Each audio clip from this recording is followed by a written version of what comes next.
Ultimate Sabretooth claws his way onto the scene.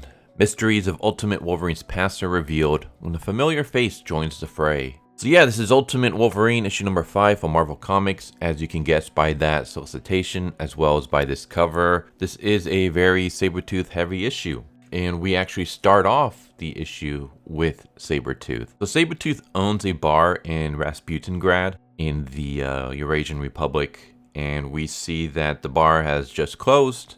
And Sabretooth says you can come out now. And underneath the floorboards, we see Artie and Leech. So we basically have World War II analogies where Sabretooth is hiding mutants in this case under the floorboards. And he's basically waiting for their ride to come and take them to safety. And I will say that this was kind of weird to see because I'm so used to Sabretooth being a villain. I don't know if that's changed over the years. I used to read a lot of Marvel stuff as a kid, but that was like 20, almost 30 years ago. So a lot of things have changed since then.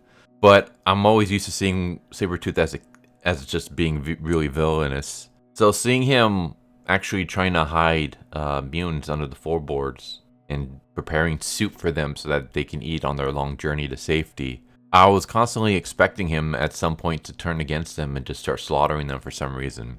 Or like maybe he's holding them and they think it's for safety, but it's actually like for the Eurasians to come over and kidnap them and do experiments on them. I don't know. Like I was just expecting some kind of twist where he was gonna become a baddie. But no, he is a good guy. He basically is acting like 616 Wolverine in a sense, where he kind of has this gruff exterior, but deep down he kind of has a heart of gold, especially when it comes to youngsters. He goes outside to take out the trash. He sees a plane flying overhead, and he rushes in and tells them, get under the floorboards. The military planes are overhead, and they might be scanning. And if you're under the floorboards, it'll shield you. And so he hides them, and then that's when he smells something. And so he starts looking around, and he comes across Wolverine. And he realizes that there's something off. Something about you has to change. Maybe you really are dead. No, you're not dead, but you ain't yourself either. And then we get our fight. And that's what the majority of this issue is. It's a brutal, violent, somewhat gory fight between Wolverine and Sabretooth. I mean, we have arms being lopped off. We have blood and gore just flying everywhere. We have a scene where Wolverine like rips a chunk out of Sabretooth's neck. So pretty badass fight. And within the fight, we get a flashback where we see Wolverine and Logan. And this is back when Logan was still Logan. And he basically tells Wolverine like, hey, if they ever capture me, I want you to kill me. I don't want to become one of their puppets. And Sabretooth promises. And so that's what Sabretooth is trying to do now. And eventually we have Wolverine overpowering Sabretooth, which is another thing that I wasn't really expecting to see because I'm so used to Wolverine and Sabretooth fights ending up with Sabretooth winning. So it is kind of interesting to see Wolverine winning this fight. He ends up knocking down Sabretooth and he's going for the kill when Natasha, Black Widow, shows up. And I'm going to stop it there because I don't want to spoil everything that happens. I will say it's very, very weird to see the role reversal between Wolverine and Sabretooth, where Wolverine is the one trying to kill Sabretooth. He's the one overpowering Sabretooth. He's the one that's trying to go after like mutant kids and stuff. Meanwhile, Sabretooth is the one that's the good guy and trying to protect them and stuff. Artwork is great, like always. But yeah, the majority of this was basically a fight scene. I know the solicitation says that like Wolverine's past revealed.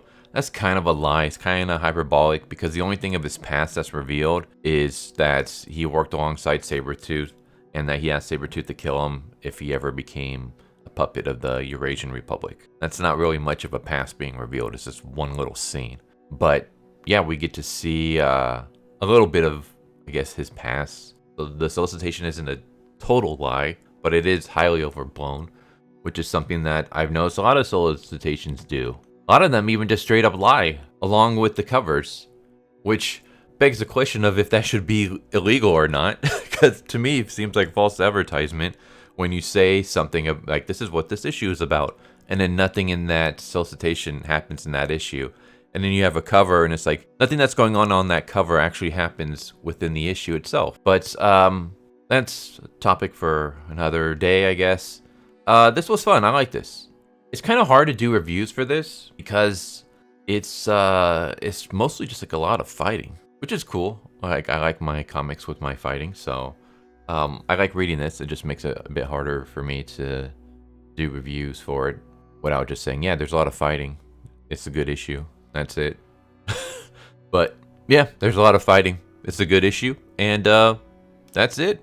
That's Ultimate Wolverine issue number 5. Wolverine battles Sabretooth, and just the way they portray Sabretooth here is very, very interesting. It was a take that I wasn't expecting throughout the entire issue. Like I said, I was waiting for him to pull 180 and betray Artie and Leech at some point, but he never did.